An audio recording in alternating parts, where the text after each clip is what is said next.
Assalamualaikum warahmatullahi wabarakatuh. Yang terhormat Bapak Dani Muhtada selaku dosen pengampu mata kuliah Politik Hukum. Perkenalkan, nama saya Hendro Saputra. Izinkan saya untuk mempresentasikan paper saya yang berjudul Pengaruh Politik Hukum terhadap Hak Cipta di Indonesia. Sejak zaman pemerintahan Hindia Belanda, Indonesia telah mempunyai undang-undang tentang hak kekayaan intelektual yang diberlakukan di Indonesia sebagai negara jajahan Belanda. Hak atas kekayaan intelektual diatur oleh norma-norma atau hukum-hukum yang berlaku untuk berbuat sesuatu atas kekayaan intelektual tersebut. Hak kekayaan intelektual merupakan bentuk rekayasa dari kemampuan berpikir setiap orang dalam menemukan sesuatu untuk dimanfaatkan dalam kehidupan manusia itu sendiri, yang kemudian diakui oleh hukum secara sah dalam suatu hak kebendaan, dapat berupa hak cipta, paten, merek, dan lain-lain.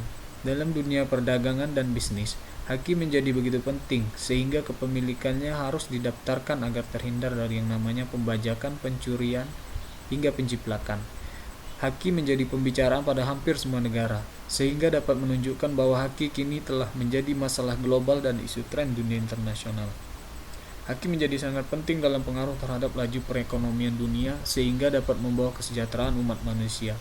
Apalagi Indonesia dikenal sebagai suatu negara yang memiliki keanekaragaman hayati yang tinggi dan beragam budaya, sehingga tanpa disadari banyak aset dan kekayaan intelektual lokal terdaftar di luar negeri sebagai milik orang asing.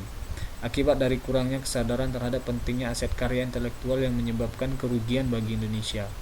Maka dapat diangkat rumusan permasalahan dari artikel ini, yaitu bagaimana perkembangan politik hukum instrumental hak cipta dalam Undang-Undang Hak Cipta Nasional.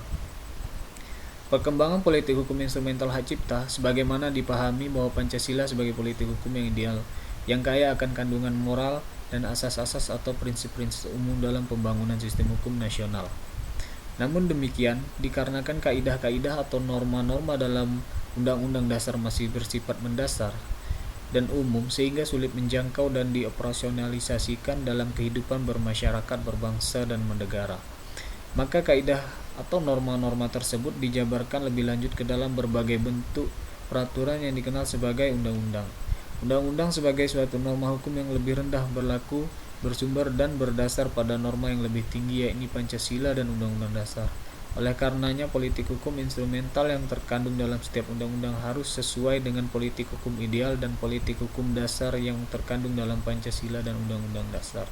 Dalam kaitannya dengan hak cipta, hingga saat ini pernah berlaku Undang-Undang Hak Cipta, yakni Outterswet 1912 atau Undang-Undang Hak Pengarang, Undang-Undang Nomor 6 Tahun 1982 tentang Hak Cipta yang kemudian diubah dengan Undang-Undang Nomor 7 Tahun 1987 dan diubah kembali dengan Undang-Undang Nomor 12 Tahun 1997. Kemudian Undang-Undang Nomor 19 Tahun 2002 tentang Hak Cipta dan diubah dengan Undang-Undang Nomor 28 Tahun 2014.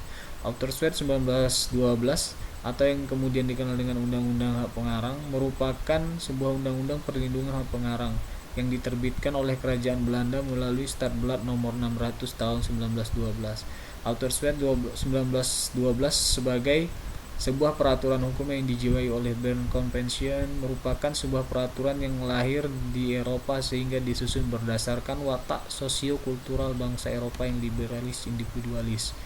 Pada masa pemerintahan kolonial Belanda terjadi suatu keadaan yang sangat kontradiktif. Hal tersebut mengingat bahwa pada dasarnya telah terdapat dua peraturan hukum hak cipta, yakni Outterswet 1912 dan Bern Convention 1886.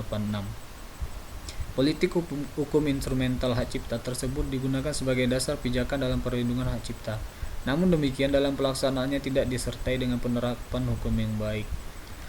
Outterswet 1912 menjadi undang-undang hak pengarang dalam rangka memberikan perlindungan terhadap hak pengarang. Merupakan suatu bentuk politik hukum instrumental hak cipta yang cenderung bersifat spontan. Kebijakan bersifat spontan ini diambil dalam rangka untuk menghindari terjadinya kekosongan hukum belakang tanpa didasari adanya pertimbangan hukum yang matang.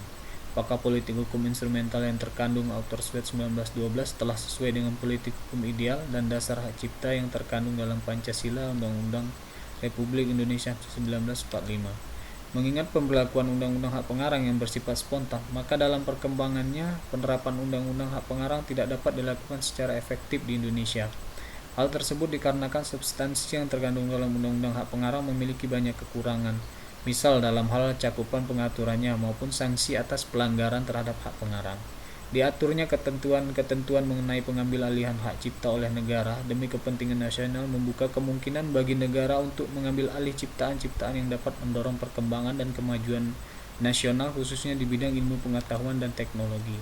Perlindungan hak cipta dalam kerangka kepentingan nasional juga ditegaskan dalam pasal 48 yang menyatakan bahwa semua ciptaan warga negara Indonesia, badan hukum yang diumumkan pertama kali di dalam negeri maupun di luar negeri. B. Semua ciptaan orang bukan warga negara Indonesia dan badan asing yang untuk pertama kali diumumkan di Indonesia. Politik hukum yang tergandung dalam pasal 48 adalah suatu hal yang kontroversial dan dianggap diskriminatif bagi sebagian kalangan, terutama bagi pencipta warga negara asing. Hal tersebut dikarenakan perlindungan hak cipta diberikan kepada seluruh warga negara Indonesia dan badan hukum Indonesia tanpa memandang tempat di mana ciptaan tersebut diumumkan untuk pertama kalinya. Perlindungan hak cipta yang diberikan merupakan bentuk penghormatan dan perlindungan terhadap hak asasi manusia. Oleh karenanya perlindungan hak cipta dilakukan secara otomatis. Politik hukum instrumental tersebut terkandung dalam pasal 5 ayat 1. Namun demikian dalam rangka mempermudah pembuktian dalam hal terjadinya sengketa hak cipta, dalam Undang-Undang Hak Cipta 1982 diatur pula mengenai ketentuan pendaftaran ciptaan, yakni dalam bab 3 pasal 29-38 tanpa mengurangi sifat automatic protection tersebut. Rumusan Undang-Undang Hak Cipta 1987 juga menunjukkan bahwa perlindungan hak cipta diberikan dengan lebih menitik beratkan pada pemenuhan hak individu, sehingga memiliki kecenderungan mengabaikan kepentingan masyarakat. Perlindungan hak cipta yang diberikan lebih menitik beratkan pada kepentingan individu dibandingkan dengan kepentingan masyarakat. Pada dasarnya latar belakang diterbitkannya Undang-Undang Hak Cipta 2002 adalah adanya keperluan untuk melindungi kepentingan nasional. Namun demikian, dikarenakan Undang-Undang Hak Cipta 2002 diterbitkan pula untuk mengimplementasikan WTO atau TRIPS Agreement yang bersifat full compliance serta konvensi internasional lain di bidang hak cipta dengan baik, maka perlindungan hak cipta yang diberikan lebih menitik beratkan pada kepentingan individu. Berdasarkan uraian, maka dapat dipahami bahwa telah terjadi dinamika atau pasang surut pengimplementasian politik hukum ideal dan dasar dalam Undang-Undang Hak Cipta Nasional. Terlebih dalam era globalisasi yang ditandai dengan terlembaganya WTO atau TRIPS Agreement telah membawa pergeseran terhadap arah politik hukum instrumental hak cipta, sehingga tidak lagi sesuai dengan politik hukum ideal dan dasar hak cipta. Dengan demikian, dapat diketahui bahwa sistem hukum hak cipta yang ada tidaklah ideal bagi bangsa dan negara Indonesia, serta berpotensi besar merugikan kepentingan nasional dan menghambat tercapainya tujuan negara. Demikianlah presentasi paper dari saya. Lebih dan kurangnya saya mohon maaf. Saya akhiri. Wassalamualaikum warahmatullahi wabarakatuh.